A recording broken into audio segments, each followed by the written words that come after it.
నమస్తే కరీంనగర్ మెదక్ ఆదిలాబాద్ నిజామాబాద్ ఎమ్మెల్సీ పట్టభద్రుల ఎలక్షన్ సంబంధించిన హాట్ డిస్కషన్ జరుగుతున్నది. మొత్తం 3 ఎమ్మెల్సీ ఎలక్షన్స్ రాష్ట్రంలో జరుగుతున్నాయి. 2 టీచర్, 1 గ్రాడ్యుయేట్. సో ఎక్కువ ఓట్లు ఉన్నవి, ఎక్కువ మంది ఉన్న ఎలక్షన్ గ్రాడ్యుయేట్ ఎలక్షన్ కాబట్టి అక్కడ సంగారెడ్డి నుంచి మొదలు పెడితే ఆదిలాబాద్ దాకా మొత్తం 4 జిల్లాల 4 లక్షల మంది ఓటర్లు ఈ ఎలక్షన్లో పాల్గొనబోతున్నారు. సో ఇక్కడ పార్టీల పరంగా ఎలక్షన్ అనగానే ఆటోమేటిక్గా పొలిటికల్ పార్టీలు ఇన్వాల్వ్ అవుతాయి. ఆయా పార్టీలు ఆయా క్యాండిడేట్లు వాళ్ళు మద్దతు ఇస్తున్న వాళ్ళతో మొత్తం అంతా ఒక పొలిటికల్ హీట్ సంతరించుకుంటుంది. ఇప్పుడు అదే కనిపిస్తున్నది ఈ ఎలక్షన్లో కూడా. నేను కరీంనగర్ టౌన్లో ఉన్న ఒక ఇన్స్టిట్యూట్లో భారతీయ జనతా పార్టీ అభ్యర్థి చిన్నమాయిల్ అంజిరెడ్డి గారు ప్రచారం నిర్వహిస్తున్నారు. ఆయనకి మద్దతుగా ఎంపీ కొండా విశ్వేశ్వరరెడ్డి గారు కూడా ఇక్కడికి రావడం జరిగింది. సో ఆయనతో పాటుగా ఇంకా కొంతమంది బీజేపీ లీడర్లు కూడా ఉన్నారు. సో ముందుగా ఎవరు ఫస్ట్? Candidate first. సో పెళ్లి కొడుకు ఆయనే కదా ఇప్పుడు. యా, అంజిరెడ్డి గారు నమస్తే. నమస్తే. ఎట్లా జరుగుతుంది సార్ ప్రచారం? All good? బ్రహ్మాండంగా నడుస్తుంది. మోదీ గారు చూసి అవినీతి లేని రాజ్యం అయిందంటే మోదీ ప్రభుత్వం. డెవలప్మెంట్ విషయంలో కూడా రోడ్ల విషయంలో, ట్రైన్ల విషయంలో ఎనీ డెవలప్మెంట్ కార్యక్రమం మోదీ గారు చూసి ఆటోమేటిక్ బాగా ఇంప్రూవ్ ఉంది. ఇంకోటి ఏంటంటే కరప్షన్ లేకుంటే ఏది ఉన్నా కానీ ఇప్పుడు ఇన్ని సంవత్సరాలు అయింది, ఎక్కడ బీజేపీ ఏ ఒక్క మంత్రి ఏదైనా, ఏ ఒక్క ముఖ్యమంత్రి ఏదైనా ఎక్కడైనా కరప్షన్ ఉందా? మాది ఒకటే ఏంటంటే దేశం ముఖ్యం, దేశం డెవలప్ కావాలి, నేషన్ డెవలప్ కావాలి.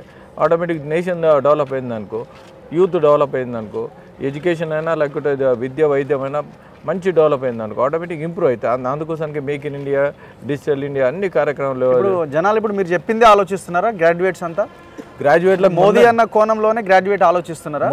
మొన్న పెట్టిన బడ్జెట్లో 12,75,000 ఏదైతే పెట్టారో మిడిల్ క్లాస్ అందరికీ బెనిఫిట్ అయింది. మీకు ఏ ఎంప్లాయీ కన్నా చాలా బెనిఫిట్ అయింది. చిన్న చిన్న వ్యాపారస్తులకు బెనిఫిట్ అయింది. చిన్న ఏది స్మాల్ స్కేల్ ఇండస్ట్రీ వాళ్ళకి బెనిఫిట్ అయింది. తర్వాత ఇప్పుడు ఏదైతే కాంగ్రెస్ గవర్నమెంట్ ఇచ్చిందో యూత్కి ఏదైతే ఇచ్చిందో, యూత్కి వాళ్ళు ఏమన్నారు, రాహుల్ గాంధీ గారు పిలిచి 4,000 వృత్తి ఇస్తా అని చెప్పారు. మేము ఒకటి అడుగుతా ఉన్నాం.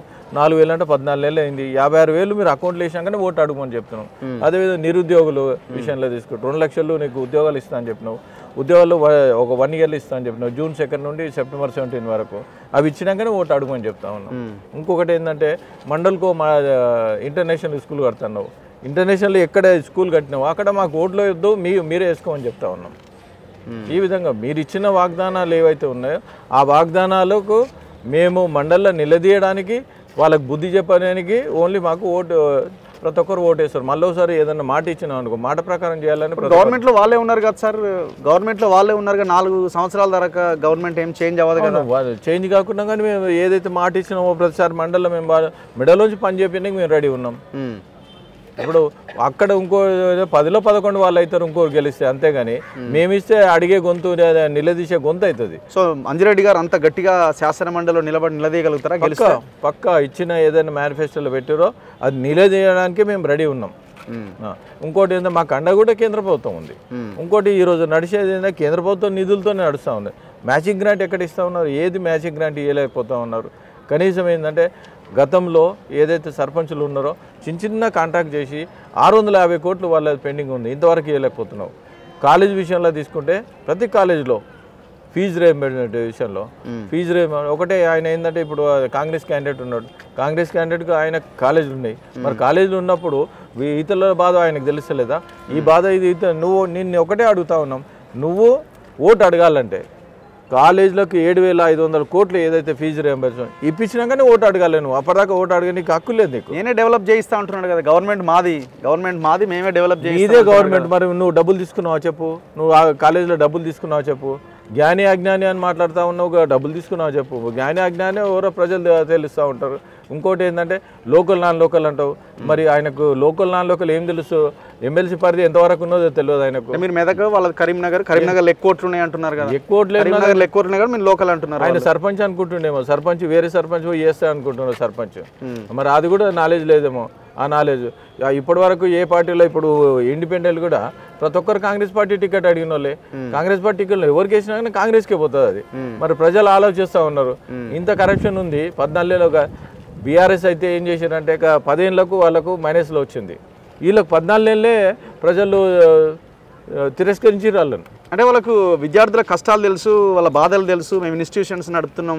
అంజిరెడ్డి ఇన్స్టిట్యూషన్స్ ఉన్నాయా, లేకపోతే ఆయన ఏమన్నా టీచరా లేకపోతే ఇంకొకటి? నేను విద్యార్థుల కోసం నేను మాట్లాడతలేను. విద్యార్థుల కోసానికి కాలేజీలు ఏవైతే ఉన్నాయో ఫీజు రియంబర్స్మెంట్ అమౌంట్ ఇస్తే విద్యార్థులకు సర్టిఫికెట్లు ఇస్తారు. మరి నీ కాలేజీలో నువ్వు సర్టిఫికెట్లు ఇచ్చినావా చెప్పు. మరి ఇవ్వలేడు. ఎవరు ఏ కాలేజీలో అయినా కానీ ఫీజు రియంబర్స్మెంట్ ఉన్నాయో వాళ్ళకి పై చదవడానికి సర్టిఫికెట్లు ఇస్తలేదు.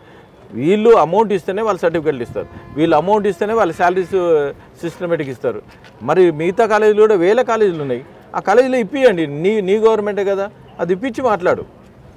సో హూ ఈజ్ అంజిరెడ్డి అంటే మీరు ఏం చెప్పుకోగలుగుతారు? మీకు ఏమైనా కొన్ని పాయింట్స్ ఉన్నాయా చెప్పుకోవడానికి? నేను ఎస్ఆర్ ట్రస్ట్ పెట్టి నేను ఎన్నో సేవా కార్యక్రమాలు చేస్తాను. ఏం చేశారు? ఎన్నో సేవా కార్యక్రమాలు. నేను స్కూల్స్ నేను గవర్నమెంట్ స్కూల్లో చదువుకున్నాను. గవర్నమెంట్ స్కూల్ ఈరోజు మేము చదువుకున్న స్కూల్లో తీసుకోండి, ఎన్ని రకాల ఉన్నాయో ఫర్నిచర్ కాడికి మొత్తం ఇచ్చినాం. మొన్న ఏది మా దగ్గర డిగ్రీ కాలేజ్ ఉంది, పటంచేరు డిగ్రీ కాలేజ్లో 60 లక్షలు పెట్టి ల్యాబ్ ఎక్విప్మెంట్స్ ఇప్పించినాం. మాకేందంటే పిల్లలు బాగా చదువుకున్నారు అనుకో, ఎక్కడ పోయిన వాళ్ళు ఇబ్బందులు లేకుండా ఉండడానికి ఉంటుంది. పటంచేరులో 18 సంవత్సరాల నుండి 4 ఎకరాల భూమి ఆర్టీ ఆఫీస్కి ఇచ్చి ఇప్పుడు నేను రెంట్కి ఇస్తే 8 లక్షల నుంచి 10 లక్షల రూపాయలు రెంట్ వస్తుంది. మీరు పోయి చూడండి. అది ప్రతి ఒక్కరికి లైసెన్స్ ఎవరు కావాలనే చిన్న పిల్లలు వాళ్ళు లైసెన్స్ లేకుండా ఎక్కడ డ్రైవింగ్ చేసేదానికి ఇబ్బందులు పడతారు. వాళ్ళందరికీ కంటిన్యూస్. ఇది మాది ఓన్లీ ఇది జాతరలకు కాదు, ఇది కంటిన్యూస్ ప్రాసెస్. వేరే పొలిటికల్ పార్టీలు ఏదైనా రెగ్యులర్గా ఏదన్నా జాతర ఉందనుకో, పొలిటికల్ రేపు పొద్దున్న ఎలక్షన్స్ ఉన్నాయనుకో, ఎలక్షన్ ఉన్నప్పుడు 6 నెలలకు ఏదో లర్నింగ్ లైసెన్స్ ఇచ్చి పంపిస్తారు. నేను పర్మనెంట్ లైసెన్స్తో పాటు వాళ్ళకి ఇప్పిస్తూ ఉన్నాను. ఎన్నో మెడికల్ క్యాంప్ పెట్టినాం, వీళ్ళందరికీ యాక్సిడెంటల్ ఇన్సూరెన్స్ చేసినాం. మొన్న నా బర్త్డే రోజు 492 మంది ఆటో డ్రైవర్లకు లైసెన్స్ చేస్తే పొరపాటున ఒక అతను యాక్సిడెంట్ అయ్యి చనిపోతే కిషన్ రెడ్డి గారి దగ్గరికి నేను చెక్ ఇప్పించిన 20 లక్షలు. అట్లా మేము చేసే కార్యక్రమం మాది. It is service oriented. మా బ్లడ్లో ఉంది సర్వీస్ ఓరియంటెడ్. మేము అందరికి హెల్ప్ చేయాలని మా ఉద్దేశం ఉంది. ఇంకొకటి ఆయన మండల్కు ఇంటర్నేషనల్ స్కూల్ కట్టిస్తున్నాడు. ఈయన కట్టిస్తలేని బాధకు ఏం చేసినాం అంటే, ఒకవేళ మండల్లో గెలిపిస్తే ఈ మంత్లీ శాలరీ ఎంత అయితే వస్తుందో మా ఒక్కో నెల ఒక మండల్లో పోయి ఒక స్కూల్ డెవలప్ చేద్దామని ప్రపోజల్ పెట్టి జీతం తీసుకోను నేను. అంటే శాసనం ఎమ్మెల్సీ అయితే జీతం తీసుకొని ఆ జీతం అంతా ఆ స్కూల్కు పెట్టి డెవలప్ చేస్తా. అరే కలరీసే దిక్కులేనా కేవలం బడ్జెట్ ఎవ్రీ మంత్ చెక్ రాసేయాలి. మరి మీరు ఇచ్చేస్తాను. నేను ఇచ్చేసిన అంటే సరిపోదు. నీకే ఇస్తాను, నువ్వే ఖర్చు. ఎవ్రీ మంత్ చెక్ రాసి మీరు మీకే ఇస్తాను, నేను మీరే ఖర్చు పెట్టండి. ఇచ్చిన మాట తప్పింది అనుకో, అప్పుడు ఏ రోజన్నా మీరు అడగొచ్చున్నాను. ఎంత అయితే అమౌంట్ వచ్చిందో అంతా ఏ స్కూల్ డెవలప్ చేయాలన్నా మీరే సెలెక్ట్ చేయండి. తొలి వెలుగుదారు మీరే సెలెక్ట్ చేయండి, మీకు అమౌంట్ ఇస్తారు. ఇప్పుడు ప్రచారం అయితే గట్టిగా చేస్తున్నారు. ఇది మనీ ప్రచారమా, మనీ ఫోర్సా, లేకపోతే జనరల్గా జెన్యూన్గానే ప్రజల నుంచి వస్తున్న? భారతీయ జనతా పార్టీ ఉత్తర తెలంగాణలో గాలి విరుస్తూ ఉన్నది. మొన్న ఎంపీ ఎలక్షన్లో 8కి 8 మేము గెలిచినాం. 41% మాకు ఓటింగ్ శాతం వచ్చింది. ఇక్కడ మీరు చూసుకోండి, ఆదిలాబాద్ మేమే గెలిచినాం, కరీంనగర్ మేమే గెలిచినాం, మెదక్ మేమే గెలిచినాం, నిజామాబాద్ మేమే గెలిచినాం. ఇంకా వేరేదేముంది వాళ్ళకి గెలవనికి? యూత్ అంతా మా సైడ్ ఉంది. మేధావులంతా మా సైడ్ ఉన్నారు. మేధావులు ఇప్పుడు చూడండి, పెన్షనర్స్ వీళ్ళు ఎప్పుడైతే మేము బడ్జెట్లో ఇన్కమ్ ట్యాక్స్ వేవర్ చేసినామో ప్రతి ఒక్కరికి ₹1,00,000 నుంచి ₹1,50,000 బెనిఫిట్ వస్తుంది. ఇంకా రాబోయే రోజుల్లో ఇంకో పని చెప్తా ఉన్నాం. మేము మా పెద్దలను ఒప్పించి ఎవరైతే గవర్నమెంట్ ఎంప్లాయీస్ ఉన్నారో, చిన్న వ్యాపారస్తులు ఉన్నారో, ఇన్కమ్ ట్యాక్స్ పేయర్స్ ఉన్నారో 5 లక్షల నుంచి 15 లక్షల దాకా ఓడి ఫెసిలిటీ ఇప్పించాలని. ఎందుకంటే గవర్నమెంట్ శాలరీస్ కరెక్ట్ టైంకి వస్తలేవు. గవర్నమెంట్ శాలరీ టైంకి రాక సివిల్ అంతా దెబ్బతింటుంది వాళ్ళకు. ఒక కారు లేకుంటే ఏదన్నా లోన్ తీసుకున్నా కానీ ఇన్ టైంలో పేమెంట్ కట్టలేకపోతారు.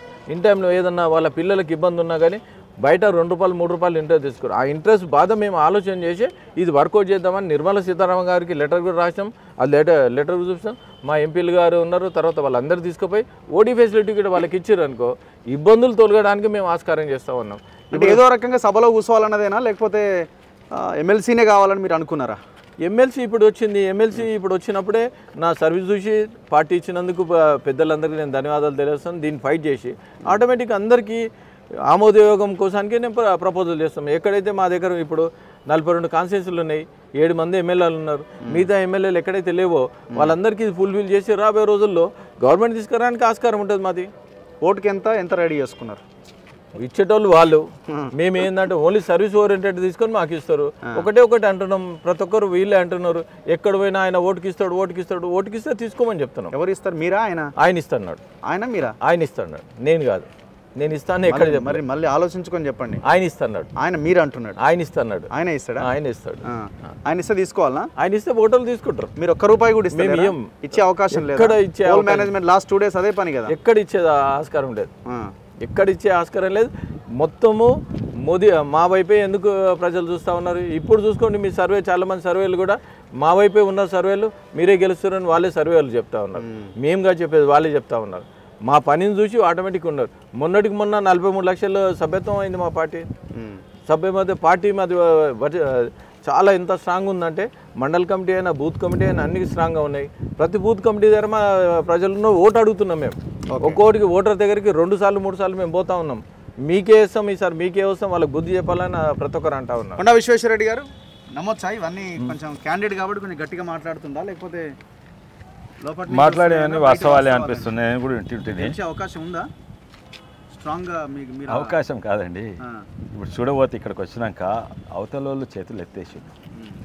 ఓ పార్టీ అయితే అసలు క్యాండిడేట్లే పెట్టలేదు, ఇంకో పార్టీ మూడు సీట్ల ఎమ్మెల్సీలు ఉంటే ఒకటే దానికి అభ్యర్థి పెట్టింది, 2 దానికి పెట్టలేదు. దాంతో తెలిసిపోతుంది అవతల పార్టీలు ఇద్దరు కూడా చేతులు ఎత్తేసారు. గెలిచేది చేతులు ఎత్తే క్యాండిడేట్ పెట్టినట్టున్నారు కదా. అదే ఒకట్లో ఒకరు పెట్టిండ్రు, ఇంకా ఇద్దరు పెట్టలేదు కదా. టీచర్ ఎమ్మెల్సీలో పెట్టలేదు, టీచర్ ఎమ్మెల్సీలో పెట్టారు, 2 పెట్టలేదు, ఒకటే దాంట్లో పెట్టింది. దాంట్లో కూడా ఇప్పుడు చూడబోతే ప్రచారంలో చూడబోతే కొంచెం చేతులు ఎత్తేసిండ్రు. ఇక వాళ్ళ పార్టీ గురించి మాట్లాడానంటే వాళ్ళ ప్రచారం గురించి మాట్లాడని ఎన్నో ఉన్నాయి, ప్రజలతో తెలుసుకోవచ్చు. వాళ్ళ ఎమ్మెల్యేలు సపోర్ట్ ఇస్తుండ్రా లేదా మీరే పోయి తెలుసుకొని నాతో నేను చెప్తానంటే నాకు మంచిగా అనిపిస్తలేదు. కానీ నాకైతే నమ్మకం 200% నమ్మకం ఉత్తర తెలంగాణలో కంపల్సరీగా బీజేపీ వస్తుందని. కానీ కేవలం ఉత్తర తెలంగాణ కాదు, ఇది ఒక మోడీ వేవ్, 2వ వేవ్ వస్తున్నది. తెలంగాణ వచ్చింది ఎందుకంటే 10 ఏళ్ళైంది తెలంగాణ వచ్చినాక 2 పార్టీలను చూసిండ్రు, 2 పార్టీల మీద నమ్మకం పోయింది. ఇప్పుడు ఒక ఆల్టర్నేటివ్ బీజేపీ అంటున్నారు. కానీ ఇక్కడనే కాక దేశవ్యాప్తంగా కూడా ప్రభావం వస్తుంది. హర్యానా, మహారాష్ట్ర, ఢిల్లీ.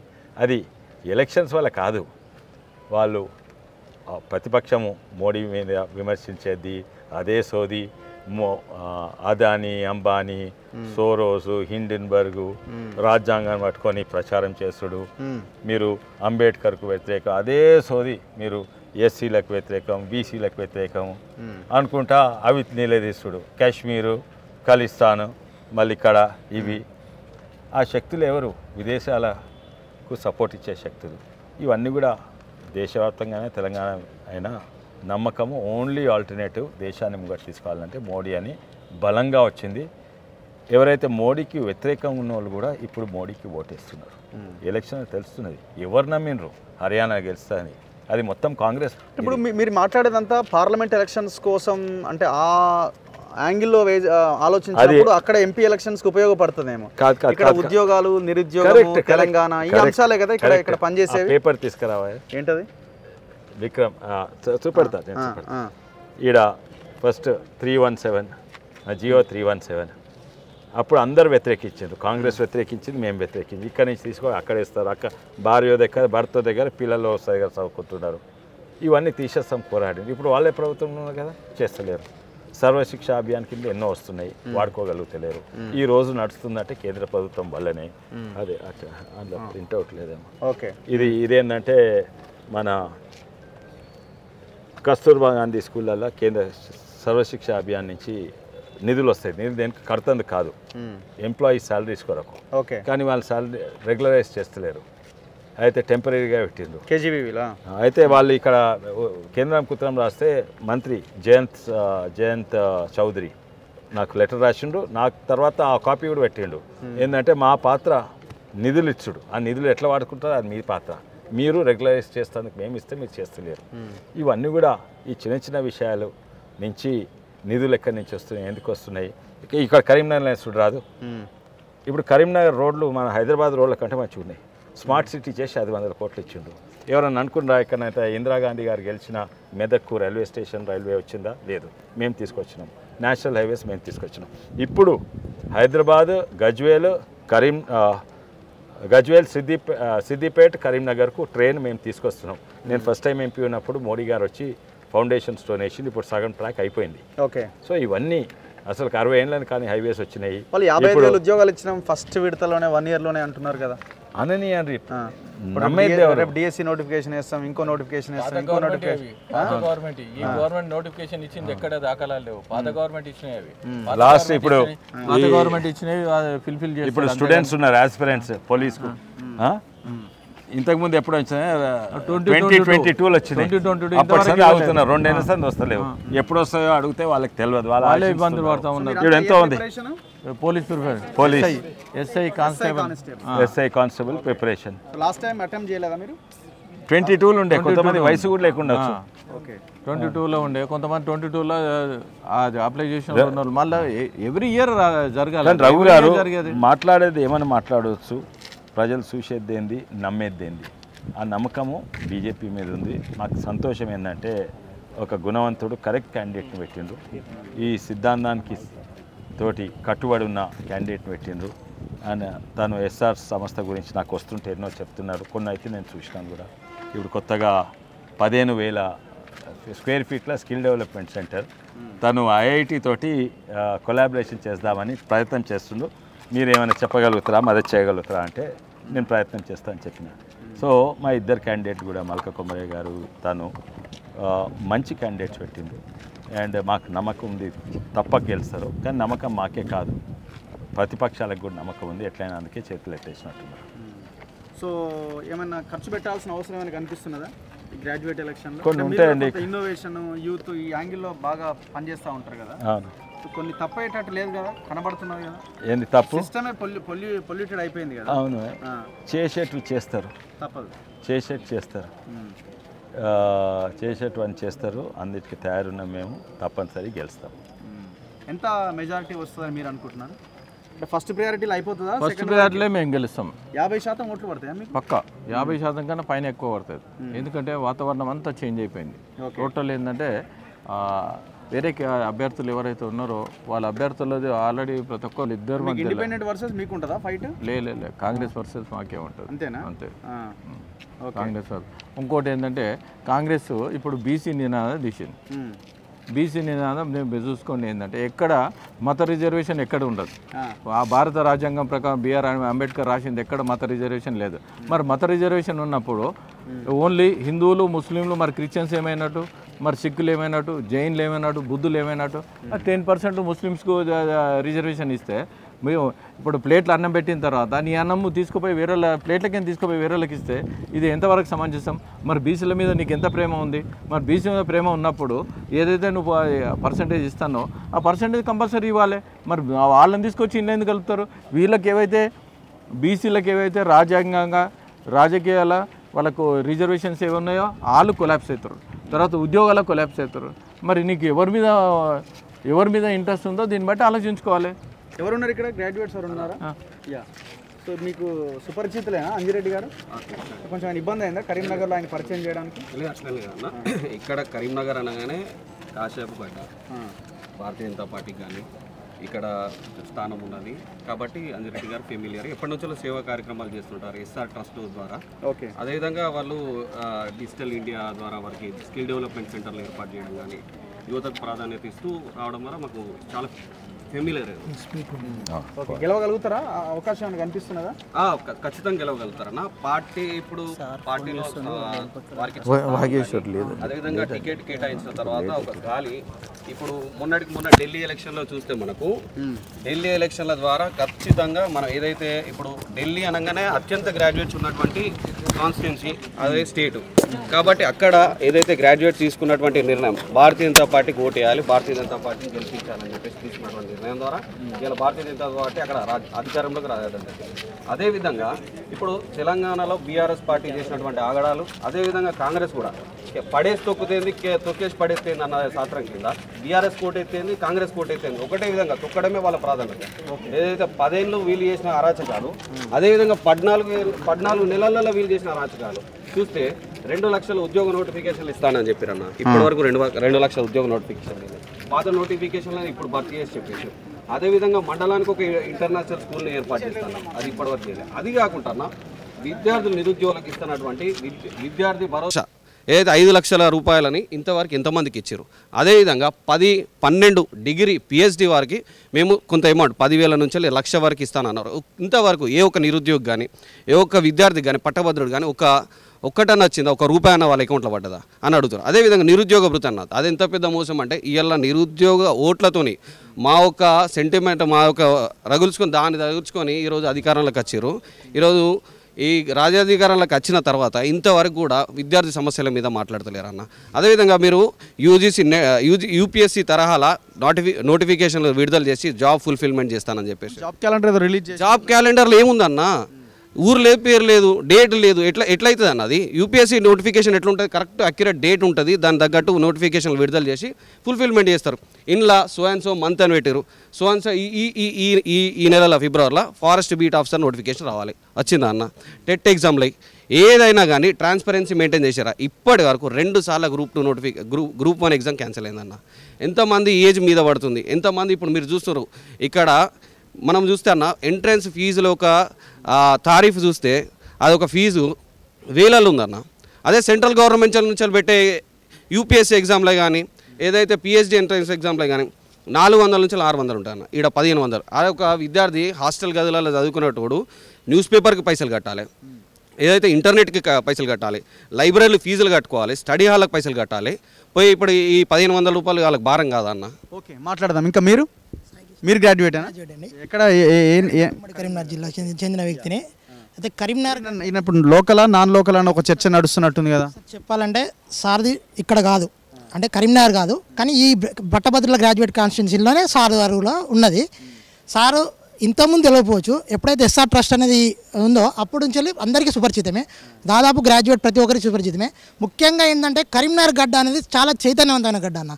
తెలంగాణ ఉద్యమం నుంచి చూసుకుంటే మీరు ఇప్పటి వరకు చాలా చైతన్యవంతమైన గడ్డ. మేము టీఆర్ఎస్కు ఓటేసినాం, విసిగిపోయినాం, గ్రాడ్యుయేట్లం, కాంగ్రెస్కు ఓటేసినాం, విసిగిపోయినాం. ఒక్క అవకాశం బీజేపీకి ఇస్తామనుకుంటున్నాం అన్న. అది మా కరీంనగర్ ఉత్తర తెలంగాణ నుంచి మొదలు పెడదాం అనుకుంటున్నాం. ఇక్కడ నుండి ఒక్కసారి అవకాశం బీజేపీకి ఇచ్చి చూస్తాం మా గ్రాడ్యుయేట్లం. ఎందుకంటే అన్న ఇప్పుడు అన్న చెప్పినట్టుగా జాబ్ నోటిఫికేషన్స్ అవన్నీ యథావిధిగా ఉన్నాయి అన్న. మెయిన్ ఏంటిదంటే ఇప్పుడు గ్రాడ్యుయేట్ ఓటర్గా ఉన్న వ్యక్తి సర్టిఫికేట్లు ఇంకా ఇప్పుడు గ్రాడ్యుయేట్ ఓటర్ అంటే గ్రాడ్యుయేషన్ అయిపోయి 2 years తర్వాత ఓటు వస్తుంది మనకు. గ్రాడ్యుయేషన్ అయిపోయి ఇప్పటికీ సర్టిఫికేట్లు కాలేజీలలో ములుగుతున్నాయి అన్న. ఇప్పుడు మేము గ్రాడ్యుయేట్ ఓటర్లం, ఓటు అప్లై చేసుకొని కూడా సర్టిఫికేట్. ఎవరెవరి మధ్య పోటీ ఉండే అవకాశం ఉంది ఇక్కడ? పోటీ తప్పకుండా బీజేపీ వర్సెస్ కాంగ్రెసే ఉంటుందని అందరం అనుకుంటున్నాం. ఎందుకంటే కాంగ్రెస్ కొంత డబ్బు ప్రభావం చూపుతుంది, ప్రభుత్వంలో ఉంది కాబట్టి అదే కొంత వీళ్ళ మధ్యనే ఉంటుందని. కానీ ఏంటంటే బీజేపీకి కింది స్థాయిలో కార్యకర్తలు ఉంటారు, బూత్ స్థాయిలో పనిచేస్తారు. ఇప్పటికి కూడా క్యాండిడేట్ వచ్చిన కాంచెల్లి కూడా ప్రతి ఒక్క కార్యకర్త, గ్రాడ్యుయేట్ కార్యకర్త బీజేపీ ఎవరైతే ఉన్నారో వాళ్ళు ఇండివిజువల్గా తిరుగుతున్నారన్న. ఒక్కసారి అవకాశం ఇద్దాం, ఇప్పుడైనా మా గ్రాడ్యుయేట్ల తర్వాత మారుతుంది కావచ్చు, ఈయనన్నా గెలిపిద్దాం, మండలికి పంపిద్దాం అని ఆలోచిస్తున్నారు. సెకండ్ ప్రియారిటీ వరకు వెళ్తుందా కౌంటింగ్? ఖచ్చితంగా మనకు ఫస్ట్ ప్రియారిటీ ఓటు కాడ ఖచ్చితంగా పడుతుంది. సెకండ్ ప్రియారిటీ ఓటు వచ్చేటప్పుడు బీజేపీని చూస్తారన్న. ప్రతి ఒక్క క్యాండిడేట్ ఏంటంటే కాంగ్రెస్ని నమ్మే పరిస్థితి లేదు. చూద్దాం ఏం జరుగుతుంది. ఇంకెవరైనా మాట్లాడతారా? ఎనీవన్? సో ఇది సిచ్యువేషను. అంజిరెడ్డి గారు భారతీయ జనతా పార్టీ నుంచి ఎమ్మెల్సీ క్యాండిడేట్గా పట్టభద్రుల నియోజకవర్గం నుంచి పోటీ చేస్తున్నారు. సో చూద్దాం, 27th ఎలక్షన్ పోలింగ్ ఉంటున్నది. First priority and second priority. First ప్రియారిటీలోనే 50% ఓట్లు వేసి ఈయన్ని గెలిపిస్తారా, లేదు సెకండ్ ప్రియారిటీ వరకు వెళ్తుందా, సెకండ్ ప్రియారిటీలో బయటపడతారా, లేదు ఫస్ట్ ప్రియారిటీలోనే బయటపడతారా అన్నది ఎలక్షన్ పోలింగ్ కౌంటింగ్ రోజు మనం చూడాల్సిందే. So very interesting election. ఇక్కడ కాంగ్రెస్ నుంచి పోటీలో ఉన్నారు, ఇండిపెండెంట్ కూడా పోటీలో ఉన్నారు. సో మరి ఈ ట్రయాంగిల్ ఫైట్లో లేదు ఫేస్ టు ఫేస్ ఫైట్లో ఎవరిద్దరి మధ్య ఉంటుందో మొత్తానికి బీజేపీ బయటపడుతుందా లేదా అన్నది చూడాలి. కాకపోతే ఇక్కడ వీళ్ళకున్న అడ్వాంటేజ్ ఏంటంటే 4 పార్లమెంట్ నియోజకవర్గాల్లో కరీంనగర్, మెదక్, నిజామాబాద్ అండ్ ఆదిలాబాద్లో ఎంపీ క్యాండిడేట్స్ వీళ్ళకే ఉన్నారు. అండ్ 7 నియోజకవర్గాలు అసెంబ్లీ నియోజకవర్గాలు ఈ ఉత్తర తెలంగాణలో వీళ్ళ నియోజకవర్గాలు ఉన్నాయి. మొత్తం స్టేట్లో 8 గెలిస్తే 7 నియోజకవర్గాలు ఇక్కడి నుంచే ఉన్నాయి. సో ఇది ప్రధానమైన ప్లస్ పాయింట్ కింద మనం దీన్ని అడ్వాంటేజ్ కింద చూడొచ్చు. సో మరి దీన్ని ఉపయోగించుకొని వీళ్ళు స్వతహాగా వీళ్ళు చేస్తున్న సేవ ఈ కార్యక్రమాలతో గెలవడానికి అవకాశాలు ఎంతవరకు ఉంటాయి అన్నది పబ్లిక్ గ్రాడ్యుయేట్స్ డిసైడ్ చేస్తారు. ఏదేమైనా దయచేసి డబ్బులకు అమ్ముడుపోకండి. మీ ఓటుని చాలా జెన్యూన్గా ఎవరైతే పని చేస్తారో, ఎవరైతే పని చేయగలుగుతారో వాళ్ళకు మాత్రమే ఓటేయండి. పార్టీలు, నాయకులు, లీడర్లు ఇవన్నీ చూడకండి. దయచేసి పనిచేసే వాళ్ళకు శాసన మండలిలో ఎవరైతే కూర్చొని మాట్లాడగలుగుతారో వాళ్ళకు మాత్రమే ఓటు వేయండి అని మన తొలి వెలుగు రిక్వెస్ట్ చేస్తున్నది. చూస్తూనే ఉండండి మన తొలి వెలుగు.